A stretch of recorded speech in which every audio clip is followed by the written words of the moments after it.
que tenemos la oportunidad de estudiarla, de leerla, Señor, pero también gracias por tu Espíritu Santo que la ha inspirado, Señor, a estos santos hombres que la escribieron para nosotros poder ver allí, Señor, tu corazón y aprender, Señor, a vivir como cristianos verdaderos. Honramos tu nombre y ponemos este tiempo de estudio bíblico delante de tu presencia, bendito Señor. Amén y amén. Pueden tomar su lugar. Hace 8 días empezamos a hacer un sencillo estudio acerca de los tipos de personas que pertenecen a la iglesia. Y estamos leyendo Efesios capítulo 4, desde el versículo 17 hasta el versículo 32. Yo quiero que usted abra su Biblia en ese pasaje. Mientras lo busca, debo decirle que Pablo escribió esta carta de los Efesios para la iglesia de Éfeso. No fue una carta escrita para la ciudadanía normal, sino exclusivamente para la iglesia de Éfeso. Y dice el pasaje de esta manera: Efesios capítulo 4, el versículo 17. La nueva vida en Cristo. Esto pues digo y requiero en el Señor, que ya no andéis como los otros gentiles que andan en la vanidad de su mente, teniendo el entendimiento entenebrecido, ajenos de la vida de Dios por la ignorancia que en ellos hay, por la dureza de su corazón, los cuales después que perdieron toda sensibilidad se entregaron a la lascivia para cometer con avidez toda clase de impureza.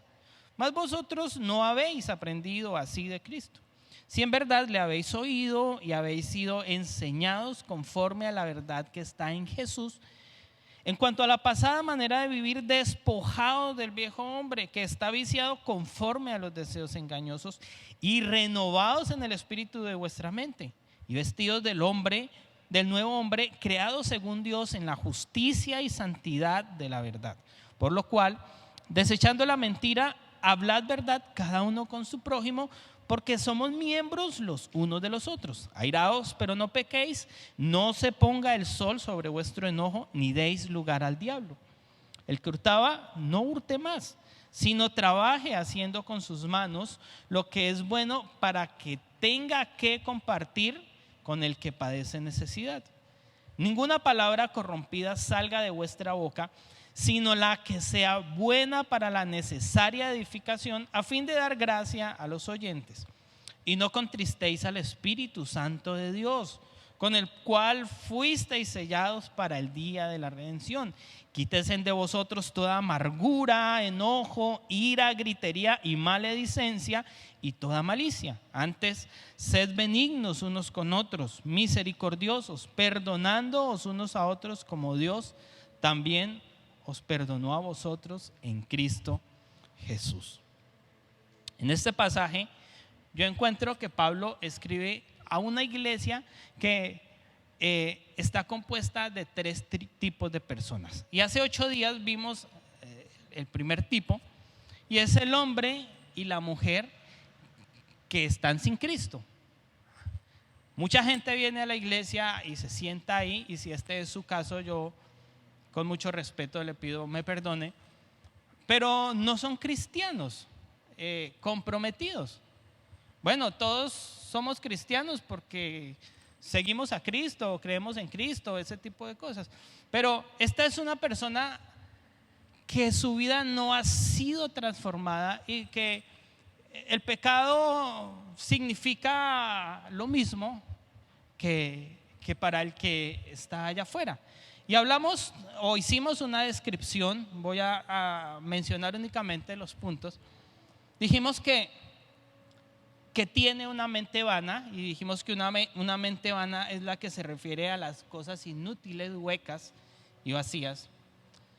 Dijimos, número 2, que tiene el entendimiento entenebrecido, es decir, que están educados para el pecado, y entonces hacer el pecado, practicar el pecado no es malo. No es malo robar, no es malo mentir, no importa emborracharse, no produce ningún dolor en el corazón, ¿cierto? Pecar es un estilo de vida.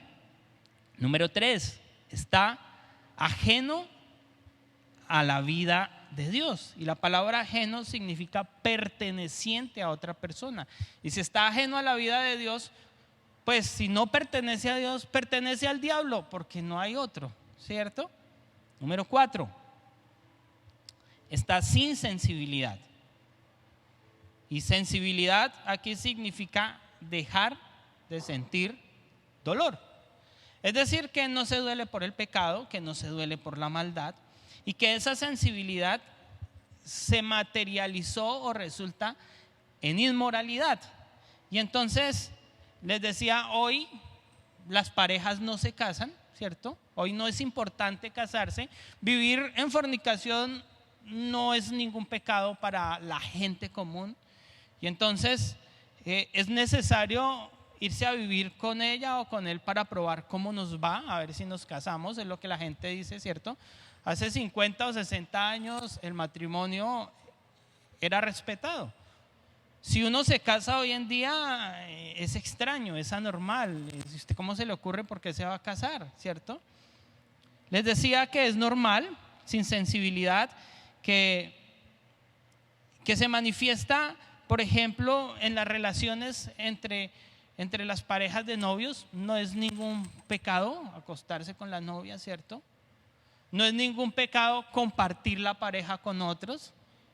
Y este pasaje dice que esa insensibilidad se manifiesta en inmoralidad. Les decía que hoy es un delito hablar en contra del lesbianismo y del homosexualismo, ¿cierto? Hoy andan por la calle sin ningún problema, pero hace unos años era asombroso, era algo que no podíamos aceptar en nuestra sociedad, ¿cierto? Hoy no, hoy es una cosa normal, así como el aborto, y todo el pecado en nuestra sociedad es una cosa normal. Y muchos de los que están en la iglesia consideran esto como normal. Y Pablo dice aquí, en este pasaje, en primer lugar, entre los versículos 17 y 19, habla de este tipo de personas. Dice, estos son los que están ajenos a la vida de Dios, los que están sin Cristo, los que perdieron la sensibilidad espiritual y ahora practican con avidez toda clase de impurezas. Hoy vamos a ver el segundo tipo de persona que asiste a una iglesia cristiana. Y vamos a hacer una descripción hoy del cristiano verdadero. Leamos por favor el versículo 20 al versículo 24. Dice, mas vosotros no habéis aprendido así de Cristo. Si en verdad le habéis oído y habéis sido enseñados conforme a la verdad que está en Jesús, en cuanto a la pasada manera de vivir, despojados del viejo hombre que está viciado conforme a los deseos engañosos y renovados en el espíritu de vuestra mente. Lo primero que describe a un cristiano verdadero, y bueno, si usted quiere saber si es un cristiano verdadero, punto a punto califíquese, hágase una autoevaluación en estos puntos. El primero es que Cristo es su maestro. Dice el versículo 20, mas vosotros no habéis aprendido así de Cristo. Aprendido así a Cristo, dice el versículo. Vosotros no habéis aprendido así a Cristo. Y aprender a Cristo es diferente o es mucho más significativo que aprender acerca de Cristo. La gente común sabe de Cristo. ¿Qué es saber de Cristo? Saber que vino al mundo, que nació de una virgen, que hizo muchos milagros, que multiplicó los panes y los peces y muchos paralíticos sanó. Saber de Cristo significa saber que murió en una cruz y hasta practicar un rito especial en la Semana Santa, o saber que nació y en diciembre celebrar la Navidad. Saber de Cristo significa creer o entender que resucitó, aunque lo tenga colgado en la cruz. Eso es incoherente, ¿no?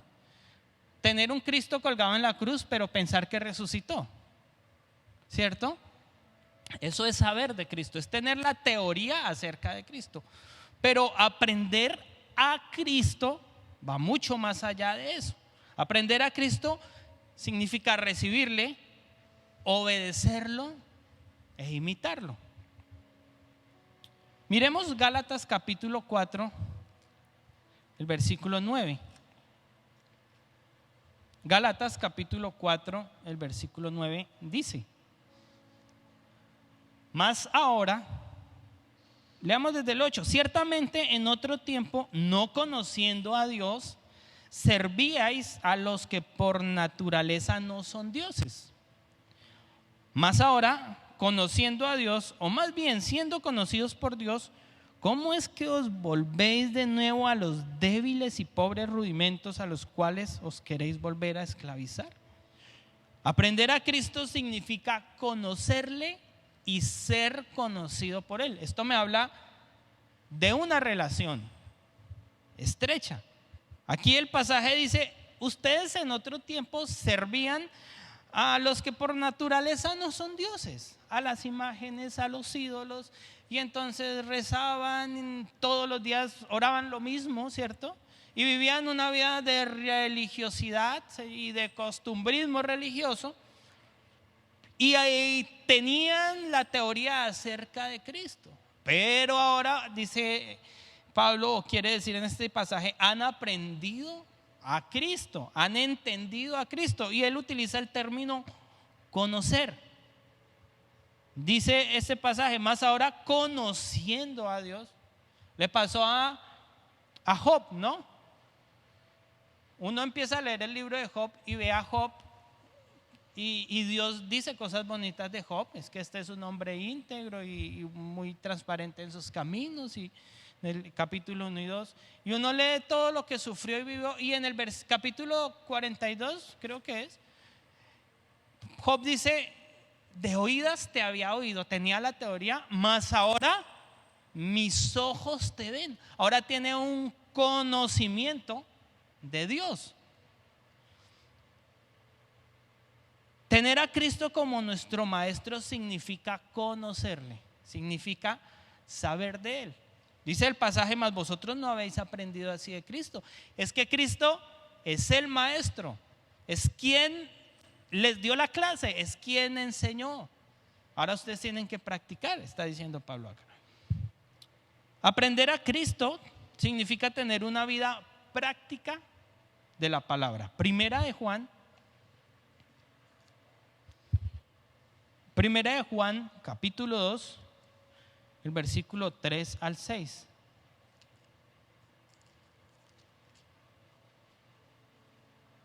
Dice: y en esto sabemos que nosotros le conocemos. Ay, ¿usted quiere saber si en realidad conoce a Dios? Pues aquí está la respuesta. Y en esto sabemos que nosotros le conocemos si guardamos sus mandamientos. Ya ahí nos rajamos mucho, ¿cierto? El que dice yo le conozco y no guarda sus mandamientos, el tal es mentiroso, y la verdad no está en él. Pero el que guarda la palabra, su palabra, en este verdaderamente el amor de Dios se ha perfeccionado. Por esto sabemos que estamos en él. El que dice que permanece en él debe andar como él anduvo. Mas vosotros no habéis aprendido así a Cristo, al maestro. El que aprende del maestro hace las cosas como el maestro, ¿cierto? A mí me enseñaron, cuando estaba estudiando música, me enseñaron, no sé, cualquier tema acerca de las escalas mayores. Y mi maestro se paró en el tablero y escribió toda la teoría y nos enseñó la teoría. Y yo la aprendí así y la aplico así porque así me la enseñó mi maestro, ¿cierto?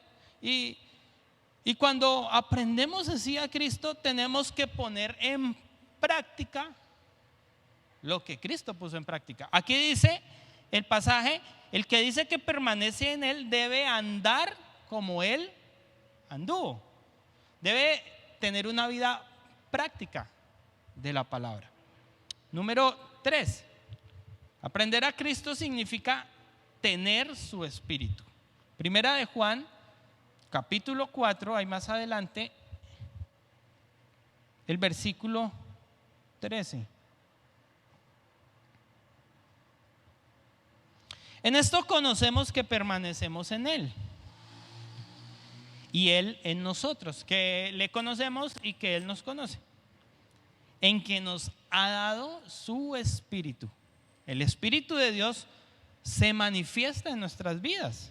Ahora leamos este pasaje que es interesante, Juan capítulo 14.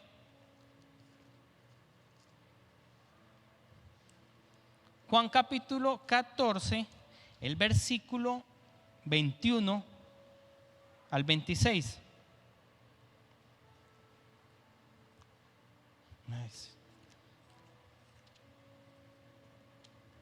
Dice de esta manera, Juan 14, 21. El que tiene mis mandamientos y los guarda, no es necesario, no es suficiente tener la teoría, ¿cierto? No es suficiente conocer de Cristo, es necesario conocer a Cristo. El que tiene mis mandamientos, ese es el que tiene la teoría, y los guarda, ese es el que la practica, este es el que me ama. Y el que me ama será amado por mi Padre, y yo le amaré y me manifestaré a él. Le dijo Judas, no el Iscariote: Señor, ¿cómo es que te manifestarás a nosotros y no al mundo? Respondió Jesús y le dijo: el que me ama mi palabra guardará, y mi Padre le amará, y vendremos a él y haremos morada con él. Está hablando del Padre y del Espíritu Santo. Los tres vendremos y haremos morada con él. El que no me ama no guarda mis palabras, y la palabra que habéis oído no es mía, sino del Padre que me envió. Os he dicho estas cosas estando con vosotros.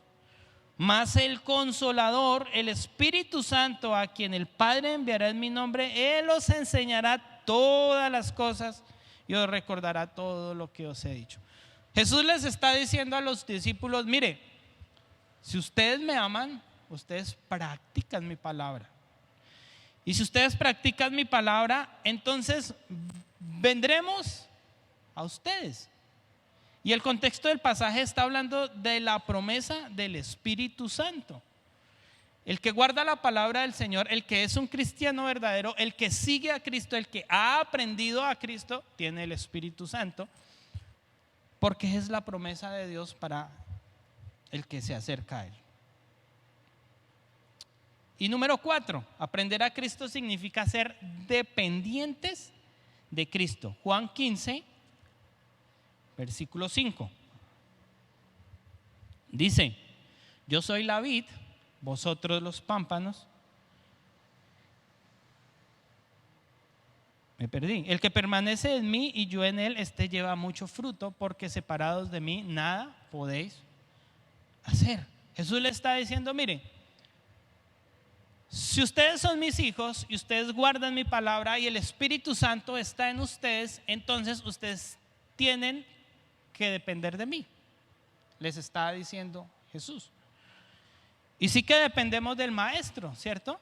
El estudiante que está ya aprendiendo algún tema y no lo entiende, entonces en un horario extra clase, quizás si está interesado, busca a su maestro y le dice: maestro, no entiendo, explíqueme por favor otra vez.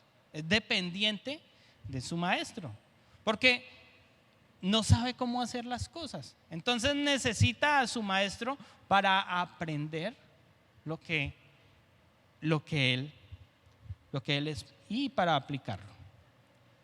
Así que el primer elemento de un cristiano verdadero es que Cristo es su pastor. Número 2, que oye y pone en práctica la palabra. Versículo 21 del pasaje que estamos estudiando.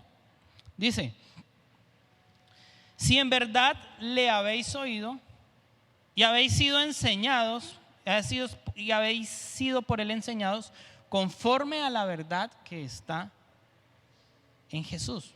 Mire, Pablo le está diciendo a la iglesia de Éfeso, le está diciendo: mire, lo que ustedes están haciendo eso no fue lo que aprendieron de Cristo. Porque Cristo no enseñó eso, Cristo no practicó eso, Cristo no pidió eso para los que iban a ser sus hijos. Ustedes no han aprendido así de Cristo. Pero si en verdad le han escuchado, y Pablo con toda moral lo dice porque ya les había predicado la palabra. Mire este pasaje en Hechos capítulo 19. Ahí Pablo, todo el pasaje, el capítulo 19, Pablo está en Éfeso. Y Pablo no estaba en Éfeso haciendo negocios o visitando de turismo la ciudad de Éfeso, sino que estaba predicando la palabra de Dios. Y en el versículo 19 de ese pasaje dice: asimismo muchos de los que habían practicado la magia trajeron los libros, los quemaron delante de todos, y hecha la cuenta de su precio hallaron que era 50,000 piezas de plata. Así crecía y prevalecía poderosamente la palabra del Señor. En Éfeso había sucedido una cosa súper poderosa. Éfeso era una ciudad altamente inclinada a la hechicería y a la brujería. Y Pablo empezó a predicar la palabra del Señor y los brujos se convirtieron. Y la prueba cumbre de que los brujos se convirtieron fue que Pablo les dijo: bueno, mijitos, si ustedes ahora creen en el Señor, vamos a hacer una gran fogata espiritual. Y traigan sus libros y toda esa basura que tienen de la brujería allá en su casa y la vamos a quemar. Así que toda la ciudad se dio cuenta. Toda la ciudad, la gente que decía: uy, ese fue el brujo que me ayudó a recuperar a mi esposo. Ese fue el brujo que me espantó bueno, ¿cierto? Y lo ven ahí quemando sus libros. Eso fue significativo en aquella ciudad. Y Pablo, y el pasaje dice que la palabra de Cristo se seguía expandiendo después de esta situación. Así que aquí cuando Pablo escribe el libro de Efesios, la carta de Efesios, esto ya había sucedido. La gente sabía de qué les estaba hablando. Y Pablo les está diciendo: ¿se acuerdan lo que sucedió en Éfeso? Eso sucedió porque Cristo fue predicado. Y lo que se predicó de Cristo no es lo que ustedes están aplicando. No es lo que ustedes están haciendo. No están poniendo en práctica la palabra.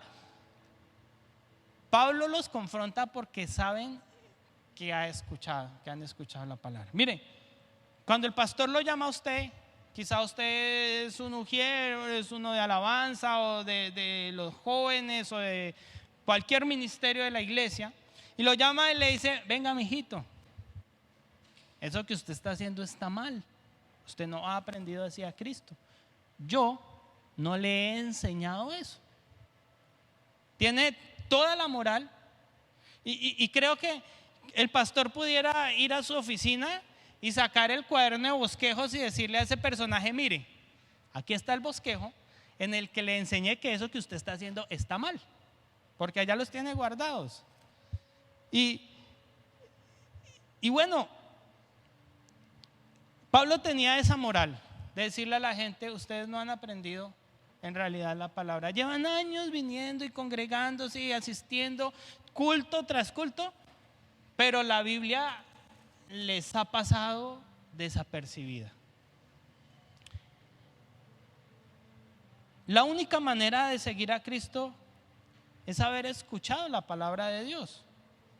Aquí dice: no han aprendido así de Cristo si en verdad le habéis oído. Romanos 10:17 dice que la fe viene por el oír y el oír por la palabra de Dios. La única manera de conocer a Cristo es a través de la palabra, a través de escuchar la palabra.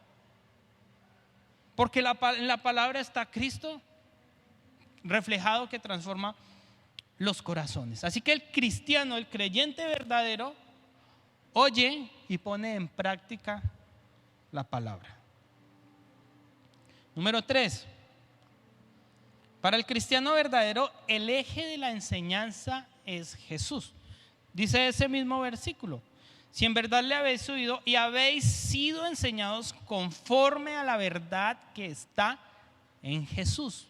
Oiga, es muy claro lo que está diciendo ahí, porque los falsos predicadores y las falsas doctrinas no leen estos versículos y los entienden. Es que el eje de la enseñanza es Jesús. Y por allá en Corintios, Pablo dice, creo que es 1 Corintios capítulo 2, Pablo dice, y yo me propuse a predicar a Cristo y a este crucificado, el tema de la salvación únicamente. Ese es el eje de la predicación de la enseñanza bíblica. Porque Cristo es la verdad y habéis sido enseñados conforme a la verdad. Juan 14 dice que Él es el camino y la verdad, no hay otra verdad. Cristo es la verdad absoluta. El eje de la predicación bíblica y de las enseñanzas bíblicas, mire, no puede ser las tradiciones. A veces dentro de la iglesia hay tradiciones. Estuve en una iglesia que uno no se puede sentar aquí, uno no puede hacer esto. Esto es pecado, esto es falta de santidad, esto es un irrespeto con Dios. Y yo le decía a la pastora, le decía, ¿y por qué, pastora? Si es que esto es un edificio, esto no tiene nada de espiritual, es un lugar dedicado a Dios, sí, pero ¿de qué sirve que el que se suba allá adelante no tenga una vida práctica de la palabra de Dios? Y su enseñanza son en algunos momentos esas tradiciones religiosas que alguna vez nos enseñaron que eso estaba mal. El legalismo y todo este tipo de cosas que hacen. Estuve en otra iglesia en la que para orar y leer la Biblia tocaba ponerse en pie. Y nos paramos y nos sentamos porque leían harto la Biblia. Y bueno, uno lo hace por respeto, ¿sí? Pero eso no influye en nada en la salvación ni en la doctrina de la palabra. ¿De qué sirve que me pare y me siente tantas veces para orar y leer la Biblia si lo que estoy leyendo no es práctico en mi vida, y si lo que estoy orando no es sino una oración vana? ¿Para qué eso? ¿Cierto? El eje de la enseñanza es Cristo. Y aquí dice, conforme a la verdad que está en Jesús. Mire, el creyente que no tiene enseñanzas que son cristocéntricas no es un creyente completo, o no es un creyente verdadero en realidad. Mire lo que pasó en este pasaje que a mí me gusta mucho, está en Hechos capítulo 18. Hechos capítulo 18, el versículo 24. Mire este pasaje. Llegó entonces a Éfeso un judío llamado Apolos, natural de Alejandría, varón elocuente, poderoso en las escrituras. Este había sido instruido en el camino del Señor, y siendo de espíritu fervoroso hablaba y enseñaba diligentemente lo concerniente al Señor, aunque solamente conocía el bautismo de Juan. Y comenzó a hablar con denuedo en la sinagoga, pero cuando lo oyeron Priscila y Aquila, le tomaron aparte y le expusieron más exactamente el camino del Señor. Llegó Apolos, y Apolos aquí dice que era un varón elocuente y poderoso en las escrituras. Apolos tenía un discurso, ojalá, a mí me gusta escuchar las personas que hablan elocuentemente.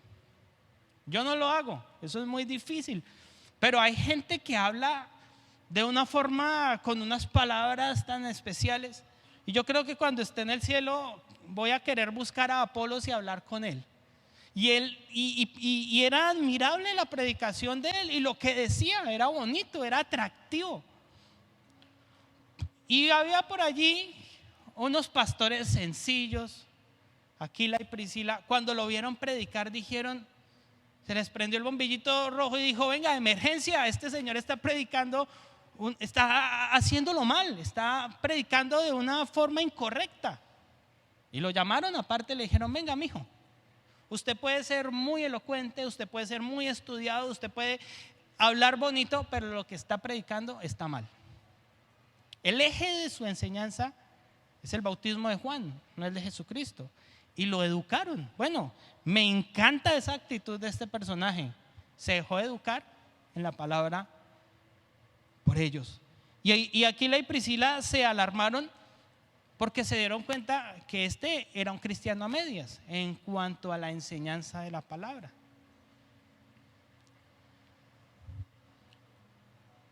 Número 4. Bueno, dijimos que un cristiano verdadero tiene a Cristo como su maestro, oye y pone en práctica la palabra y el eje de su enseñanza es Jesús. Miremos algunas recomendaciones que da Pablo para ser un cristiano verdadero. Versículo 22. En cuanto a la pasada manera de vivir, despojados del viejo hombre que está viciado conforme a los deseos engañosos, y renovados en el espíritu de vuestra mente y vestidos del nuevo hombre creado según Dios en la justicia y la santidad de la verdad. Después de Pablo haberles dicho, venga, ustedes están haciendo algunas cosas que no aprendieron de Cristo, eso no los hace verdaderos cristianos. Pero si ustedes quieren ser cristianos legítimos y verdaderos, entonces primero tiene que despojarse del viejo hombre, dice el versículo 22. En cuanto a la pasada manera de vivir, despojados del viejo hombre. La palabra o el término, el concepto despojarse aquí sugiere o demuestra lo que es un cambio de vestidura, ¿sí? Despojarse es quitarse la ropa, toda la ropa. Eso significa despojarse. Y Pablo está diciendo aquí, ustedes, en cuanto a la pasada manera de vivir, ustedes tienen que despojarse del viejo hombre. Y en el versículo 24, y tienen que vestirse, dice, del nuevo. Está diciendo, tienen que quitarse la ropa sucia y ponerse en ropa limpia. Este es lo que hace la persona cuando llega de su trabajo. Pensemos en que nuestro caso es una persona que trabaja con mecánica automotriz. Y entonces el mecánico se pone un overol que está lleno de grasa, que huele a gasolina, ¿cierto? Y cuando él llega a su casa, tiene que quitarse esa ropa sucia, bañarse y ponerse una ropa limpia. Eso es lo que Pablo está diciendo aquí con relación a despojarse del viejo hombre. Y la Biblia habla mucho de eso. Y en el mismo pasaje, por ejemplo, en el versículo 25 dice, por lo cual desechando la mentira, y eso lo vamos a ver, yo creo que dentro de 8 días, es parte de las impurezas de ese vestido sucio que tiene el viejo hombre. El viejo hombre, bueno, lo describimos hace 8 días. Si usted vino hace 8 días, pues entonces sabrá quién es el viejo hombre. Si no, busque la transmisión y vea la prédica, o esta semana la vamos a subir en nuestro canal y lo puede ver. Ahí dice quién es el viejo hombre. El viejo hombre es un pecador en potencia. Pero Pablo dice, ustedes ya no pueden estar así. Ustedes, si quieren ser cristianos verdaderos, tienen que despojarse, tienen que quitarse toda la ropa del viejo hombre y cambiársela por una nueva. Número 2. La segunda recomendación es renovar, dice acá, el espíritu de nuestra mente, versículo 23. Y renovados en el espíritu de vuestra mente. El proceso de la conversión empieza por eso, por la renovación de la mente, por empezar a pensar de una forma diferente a la que antes veníamos pensando. Mire, mucha gente llega a la iglesia y se bautiza y hasta sirve. Aquí ha pasado, en el grupo de alabanza, yo he tenido 2 muchachos 2 personas que vinieron a la iglesia, que creíamos se habían convertido a Cristo, que empezaron a servir. Los 2 fueron líderes de alabanza en la iglesia, los 2 fueron líderes de alabanza, predicaban la palabra aquí y lo hacían de una manera correcta, bien, lo hacían bien y los veíamos predicar y nos sentíamos como emocionados porque lo hacían bien. Pero cualquier día se fueron. Uno de ellos a vivir una vida de inmoralidad, el otro se volvió homosexual. Y cuando eso sucedió, entonces dijimos, su mente nunca fue renovada. Nunca conocieron a Cristo. Aunque sirvieron, aunque parecía que tenían una vida correcta, aunque parecía que daban frutos, su mente nunca fue renovada. La palabra renovar significa hacer de nuevo. Una vez le dije a mi papá, le dije, papá, necesito pedirle un favor, necesito que me haga un regalo. Me dijo, ¿qué? Le dije, es un regalo de esos que a usted le gusta. Le dije, quiero que me ayude a hacer una mesa para poner en mi estudio de grabación. Me dijo, claro, yo le ayudo porque eso a él le encanta. De forma como hobby, ¿no? Ese es su hobby. Entonces no lo busque para mandarle a hacer camas y mesas y sillas, porque le va a decir que no, ese no es el trabajo de él. Pero como yo soy su hijo, tengo el privilegio de disfrutar de ese beneficio. Entonces le dije, papá, quiero una mesa para mi estudio de grabación, pero no es una mesa cualquiera, tiene que tener bueno, después le hago un dibujo y le doy la descripción. Y él emocionado entonces se fue y hizo una mesa de madera, una mesa plana con 4 patas común y corriente. Cuando yo llegué me dijo, ya le tengo la mesa. No, yo más feliz llegué a ver la mesa cuando me encuentro con una mesa como esa que está allá atrás, pero más pequeña. Entonces yo vi la mesa y le dije, papá, la mesa está muy bonita, pero no me sirve. Esa mesa no me sirve. ¿Cómo así que no le sirve? Llevo una semana haciéndola. No me sirve, papá. Es que yo le dije que yo le hacía un dibujo de cómo era la mesa. Dijo, no importa, mijo, yo le hago la mesa, hágame el dibujo. Le hice el dibujo, le di las medidas y entonces hizo la mesa tal cual yo le dije. Él tuvo que volver a hacer la mesa porque la otra mesa no servía. No cumplía con lo que yo necesitaba, para el fin que yo lo necesitaba. Él tuvo que volverlo a hacer desde cero. Eso significa renovar el espíritu de la mente. Volverlo a hacer desde cero. Volver a construir una forma de pensar desde cero. Por eso en nuestro léxico evangélico decimos nacer de nuevo. Porque necesita construir una forma de pensar nueva. La palabra mente acá es nous en el griego y mire que tiene un significado demasiado amplio. Se lo voy a leer porque no lo alcanzo a explicar. Lo primero es que mente se refiere a la percepción y a la comprensión. Y esto tiene que ver con las sensaciones, los estímulos físicos, las necesidades y las motivaciones. Nous o mente también se refiere a los sentimientos. Y esto es la conducta, las expresiones y el conocimiento. Nous también incluye el juicio moral. Esto es la intención, la motivación que tenemos para hacer las cosas. Lo que sucede en el medio ambiente que nos rodea y del cual nosotros hacemos parte activa y los planes que tenemos. Nous o mente también tiene que ver con la determinación y esto me habla directamente del carácter. Pablo aquí está diciendo en cuanto a la pasada manera de vivir despojados del viejo hombre y renovados en el espíritu de vuestra mente, es decir, es una renovación total, es una renovación de la percepción, de la comprensión, de los sentimientos, del juicio moral y de la determinación, todo.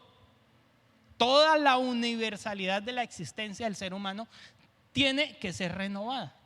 No es un cambio parcial, es un cambio total. Y Pablo le está diciendo, ustedes no aprendieron así de Cristo, porque es que Cristo era diferente. Ustedes tienen que renovar el espíritu de su mente. Es indispensable que se genere un cambio total en la mente del creyente. No puede haber un creyente que no tenga una mente renovada. Si no hay una mente renovada, pues sencillamente no es un creyente o un cristiano verdadero. Número 3, se me fue el tiempo. La tercera recomendación es vestirse del nuevo hombre, versículo 24. Y vestidos del nuevo hombre, creados según Dios en la justicia y santidad de la verdad.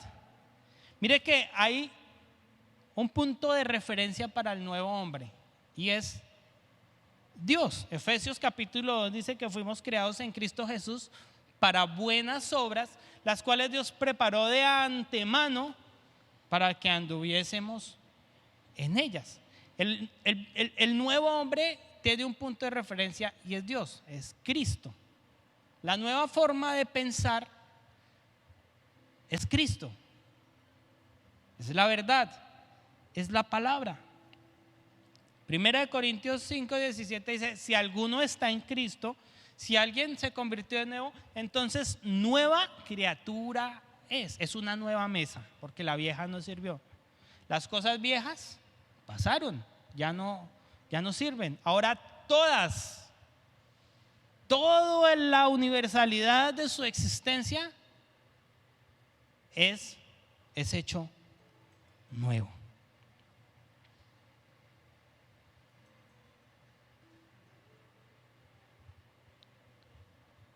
Creo que este pasaje nos permite ver qué tan verdaderos cristianos somos nosotros. Dentro de 8 días vamos a ver la descripción del cristiano sin Cristo. El primero es el hombre que está sin Cristo, que definitivamente viene y se sienta ahí, pero nada que ver. Yo voy porque me parece bonito el culto, me gusta. Chévere, allá cantan bonito, ese pastor predica bonito, ora bonito, porque para el hombre sin Cristo la religión es bonita. No le han dicho a usted, ay, es que usted era más bonito, ay, es que usted explica la palabra más bonito. Todo es bonito, es un bonito superficial que no llega al corazón. Ese es el hombre sin Cristo. Hoy hablamos del creyente verdadero, y el creyente verdadero, le recuerdo, es el que tiene a Cristo como su maestro, es el que oye y practica la palabra, es el que tiene como el eje de la enseñanza a Jesús, es el que se ha despojado del viejo hombre, el que ha renovado el espíritu de su mente y el que se ha vestido de un nuevo hombre. Dentro de 8 días vamos a hablar del cristiano sin Cristo y véngase preparado, porque quizá esa parte es más dura que la de hace 8 días. Señor, te damos muchísimas gracias por esta tu palabra tan preciosa, Señor, y emocionante, que cuando la estudiamos y la leemos y vemos allí en medio de ella tantas cosas especiales que hay, Señor, bueno, nos sentimos quizá honrados porque podemos aplicarla, o quizá nos sentimos tristes y arrepentidos porque no la aplicamos de la forma correcta. Nosotros que estamos esta noche aquí, Señor, te pedimos que nos ayudes, por favor, a ser cristianos verdaderos, a que nuestra mente sea renovada, que vivamos de una forma diferente, Señor, a que tú hagas de nosotros nuevas criaturas, Señor, que cumplamos tu propósito por el cual nos has creado, Señor, de hacer las buenas cosas que tú preparaste de antemano para que en ellas andemos, Señor. Y hoy, Señor, con todo nuestro ser, con todo nuestro corazón y con toda nuestra vida y con todo lo que somos, te pedimos que nos transformes, que nos cambies, Señor, que todos los rezagos del pecado que hay en nuestra vida sean quitados y podamos ser renovados en el espíritu de nuestra mente, Señor, para ser nuevas criaturas, porque solamente así, Señor, dice tu palabra, podremos tener parte contigo en el reino de los cielos. Hoy te entregamos nuestra vida, te entregamos nuestro corazón y nuestro ser, bendito Jesús. Amén y amén. Hermanos, que el Señor les continúe bendiciendo y los dejo con el pastor. Que recojamos la ofrenda mientras